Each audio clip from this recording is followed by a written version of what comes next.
কলিজা ভুনা তো অনেকভাবেই করা যায়। আসসালামু আলাইকুম প্রিয় ভিউয়ার্স, দোলাস কুকিং ওয়ার্ল্ডের ঈদ স্পেশাল আয়োজনে আপনাদের সবাইকে স্বাগতম। আজকে তৈরি করে দেখাবো কলিজা ভুনা। আজকে এমন এক রেসিপি শেয়ার করব যে রেসিপি ফলো করলে কলিজার উটকো গন্ধ সহ কলিজা রান্না করার পর মোটেও কালো হবে না, আর যা খেতেও হবে একদম অসাধারণ। আর অবশ্যই কলিজা রান্নার প্রথম এবং প্রধান শর্ত ভালোভাবে ধুয়ে পরিষ্কার করে নেওয়া। আমি এখানে 1 কেজি পরিমাণ গরুর কলিজা নিয়ে পানি দিয়ে ভালোভাবে ধুয়ে পরিষ্কার করে নিয়েছি, তবে এই পরিষ্কার করাই যথেষ্ট নয়। এবার বড় সাইজের একটা পাত্রে পর্যাপ্ত পরিমাণে পানি নিয়ে নিব।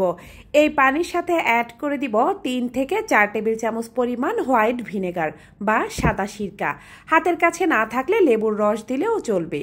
এবার আগে থেকে ধুয়ে রাখা কলিজাগুলো এই সিরকা মিশ্রিত পানিতে ভালোভাবে ডুবিয়ে রাখবো আর অপেক্ষা করব ঘড়ি ধরে 30 মিনিট। 30 মিনিট বাদে দেখতেই পাচ্ছেন কলিজার রংটা পরিবর্তিত হয়েছে। এভাবে ভিজিয়ে রাখলে কলিজার উটকো গন্ধটা অনেকটাই কমে যায়। এবার খুব ভালোভাবে 3-4 বার পরিষ্কার পানি দিয়ে ধুয়ে চলে যাব পরবর্তী ধাপে। এজন্য চুলায় আগে থেকেই বেশ খানিকটা পানি আমি ফুটিয়ে রেখেছিলাম। এবার ধুয়ে রাখা কলিজার টুকরাগুলো এই গরম ফুটন্ত পানিতে ছেড়ে দেওয়ার পালা। আর কলিজাগুলো গরম পানিতে 5 মিনিটের মতো ফুটিয়ে নিব। এতে করে কলিজার ভিতরে যে ময়লাগুলো আছে সেগুলো সম্পূর্ণরূপে বেরিয়ে আসবে।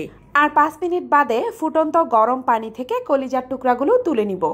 আর চুলা থেকে নামিয়ে খানিকটা গরম থাকতে কলিজার উপরে যে পর্দা বা ঝিল্লির মতো অংশ থাকে সেটা হাত দিয়ে টেনে তুলে ফেলতে হবে।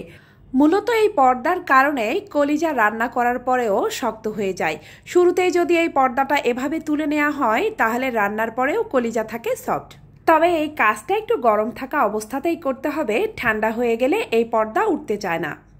এবার একই প্রসেসে অবশিষ্ট কলিজা থেকেও পর্দাগুলো টেনে টেনে তুলে নিব। এবার কলিজাগুলো না ধুয়েই ছোট ছোট টুকরো করে কেটে নিব। কলিজা ভুনার জন্য কলিজার টুকরাগুলো একটু ছোট ছোট হলেই ভালো হয়।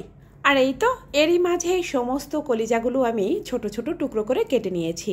এবার খুব ভালোভাবে বেশ কয়েকবার পানি পাল্টিয়ে ধুয়ে পরিষ্কার করে নিব। আর এরই মধ্য দিয়েই কলিজাগুলো রান্না করার জন্য একদম প্রস্তুত। এবার চুলায় একটা প্যান বসিয়ে নিয়ে নিব বেশ খানিকটা তেল। তেলটা হালকা গরম হয়ে আসলে দিয়ে দিব 3 টুকরা দারচিনি, 7-8টা লং, 2টা বড় এলাচ, আরও দিয়ে দিব সামান্য পরিমাণ জয়িত্রী।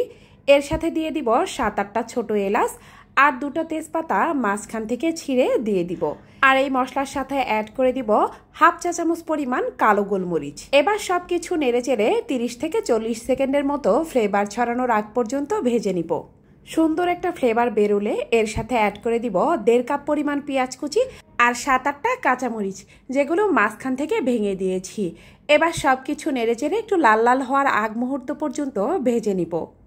ভাজতে ভাজতে পেঁয়াজটা যখন একটু সফট হয়ে রংটা পরিবর্তিত হবে, ঠিক সেই মুহূর্তে অ্যাড করে দিব 1.5 টেবিল চামচ পরিমাণ রসুন বাটা। বাটা মশলাটা দিয়েই হালকা করে নেড়েচেড়ে একটু ভেজে নিচ্ছি যাতে পেঁয়াজটা নিচে পুড়ে না যায়। আরও অ্যাড করে দিব 1.5 টেবিল চামচ পরিমাণ আদা বাটা। এবার আদা রসুন বাটা তেল পেঁয়াজের সাথে খুব ভালোভাবে নেড়েচেড়ে ভেজে নিব যাতে করে এর কাঁচা গন্ধটা চলে যায়। ভেজে নেওয়া হয়ে গেলে এর সাথে অ্যাড করে দিব 1 টেবিল চামচ পরিমাণ হলুদের গুঁড়া, 1.5 টেবিল চামচ পরিমাণ অথবা স্বাদ অনুযায়ী শুকনা মরিচের গুঁড়া, 1 টেবিল চামচ পরিমাণ জিরার গুঁড়া, 1 চা চামচ পরিমাণ গরম মশলার গুঁড়া, 1 চা চামচ পরিমাণ ধনিয়ার গুঁড়া। এবার সব মশলা দেয়া হয়ে গেলে ভালোভাবে কষিয়ে নিতে হবে। এভাবে তেলের মাঝে মশলা কষিয়ে নিলে রান্নার কালারটা ভীষণই ভালো আসে। ভাজতে ভাজতে যে পর্যায়ে দেখবেন এটা একদম তেল ছাড়া হয়েছে, ঠিক সেই পর্যায়ে অ্যাড করে দিব সামান্য পরিমাণে পানি। পানি অ্যাড করা হয়ে গেলে নেড়েচেড়ে আবারও মশলাটাকে ভালোভাবে কষিয়ে নেওয়ার পালা।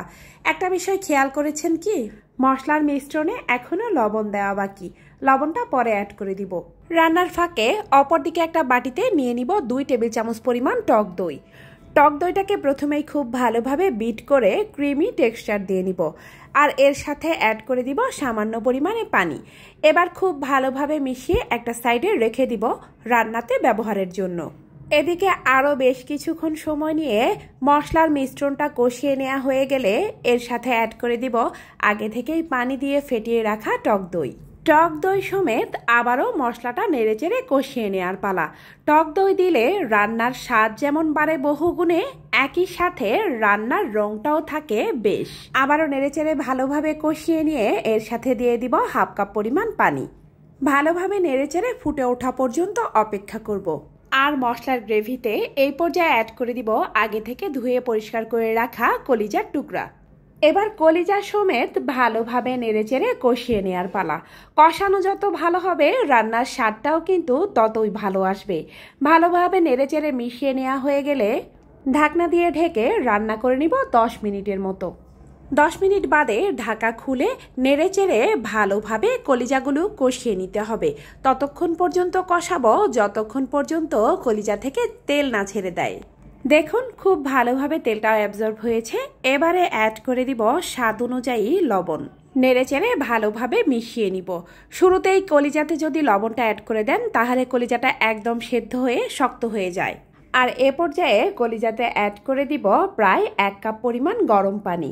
আপনারা যতটুকু কলিজাতে ঝোল পছন্দ করেন সেই পরিমাপেই কলিজাতে পানি অ্যাড করতে পারেন। এবার খুব ভালোভাবে নেড়েচেড়ে নিয়ে ঢাকা দিয়ে অপেক্ষা করব বেশ কিছুক্ষণ। মাঝে মাঝে অবশ্যই ঢাকনা খুলে নেড়ে দিতে ভুলবেন না। এরই ফাঁকে দেখতেই পাচ্ছেন কলিজার ঝোলটাও টেনে এসেছে আর কলিজাটা খুব ভালোভাবে সেদ্ধ হয়েছে। এ পর্যায়ে আর ঢাকা দেওয়ার কোনোই প্রয়োজন নেই। এবার নেড়েচেড়ে কষিয়ে কষিয়ে ঝোলটা টেনে আসা পর্যন্ত রান্না করে নিতে হবে। আর দেখতেই পাচ্ছেন রান্নাটা কমপ্লিট। এর আগে অ্যাড করে দিব 7-8টা কাঁচামরিচ। এতে একটা দারুণ ফ্লেভার অ্যাড হবে। আর স্বাদটা আরও একটু গাঢ় করার জন্য অ্যাড করে দিব 1/2 চা চামচ পরিমাণ ভাজা জিরার গুঁড়া।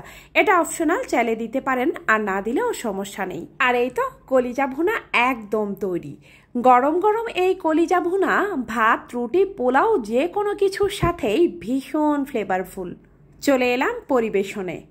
দেখেই নিশ্চয় বুঝতে পারছেন কলিজা ভুনাটা কতটা পারফেক্ট হয়েছে। আর রংটাও কিন্তু একদম খাসা, একটুও কালো হয়ে যায়নি। অবশ্যই একবার হলেও কলিজা ভুনাটা ট্রাই করবেন, আশা করি নিরাশ হবেন না। আজ এ পর্যন্তই। দেখা হবে অনলাইনে আবারও নতুন কোনো রেসিপি নিয়ে। এরকম আরও অনেক নিত্য নতুন সহজ রেসিপি পেতে অবশ্যই ভিডিওতে একটা লাইক দিয়ে শেয়ার করে দিবেন। আল্লাহ হাফেজ।